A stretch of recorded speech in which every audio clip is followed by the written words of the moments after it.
At first glimpse, Chinese and Korean TV series look very similar, but when you look closely, they are actually quite different from one another. While it has been 2 decades since the Korean TV series became mainstream in the world, China is a newcomer and has been producing shows for the international audience for only a few years. But they have drawn the attention of many to their shows. Now let's have a look at some of these differences. Chinese dramas are often much longer. They are usually between 30 to 60 episodes and even may go up to 80 episodes, in which you need 30 to 45 minutes to watch each episode. On the contrary, Korean dramas are often between 16 to 20 episodes, which usually take 60 to 90 minutes to watch each episode. While many Chinese dramas air 2 episodes per day, Korean dramas usually air 2 episodes per week. So the wait for watching new episodes of Korean dramas could be intolerable. Chinese dramas are best known for their historical and fantasy genres, while Korean dramas are known for their modern romantic genres. Korean dramas in modern and romantic genres like The Heirs, Descendants of the Sun, and Guardian the Lonely and Great have a much more linear storyline, and the characters interact much better, while Chinese dramas are much more complicated and narrate several stories concurrently.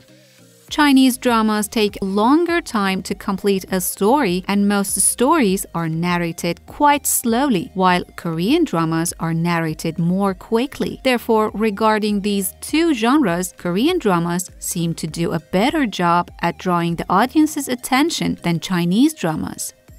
But Chinese dramas are better in the historical and fantasy genres, and due to having a considerable budget compared to Korean dramas, they pay a lot of attention to art and set design, and they take clothes and makeup design very seriously. Just look at how Chinese historical dramas always like to show wide scenes. If you have seen dramas like Ashes of Love, The Eternal Love, and The Untamed, you will probably notice how many times they have been using wide scenes. On the other hand, Korean historical dramas usually use close-up scenes. While Korean dramas are mostly written by professional screenwriters, many top-notch Chinese dramas are adapted from novels, and this goes to where that the stream platforms and Chinese entertainment companies have an eternal competition to buy the intellectual property of popular novels. The production method of Korean and Chinese dramas is also very different. Most Korean dramas are filmed live, meaning that while the production team is filming, the show will air, so the screenwriter and director can change the story depending on the audience's expectations. Chinese series, on the other hand, start airing after they are fully produced and all censorship is enforced. Modern Korean dramas are much more touching and emotional than Chinese dramas. Chinese dramas are often dubbed. That's because the Mandarin language has many dialects, and to make the movie comprehensible for all audiences, the voice actors have to change it to the most simple and basic dialect.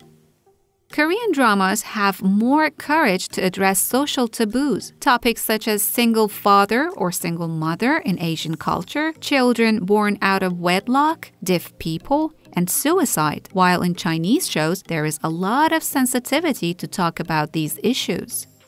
Do you rather watch a Chinese or Korean show? What other differences exist between them? Subscribe to the Chinese Lens channel and stay tuned for more exciting videos.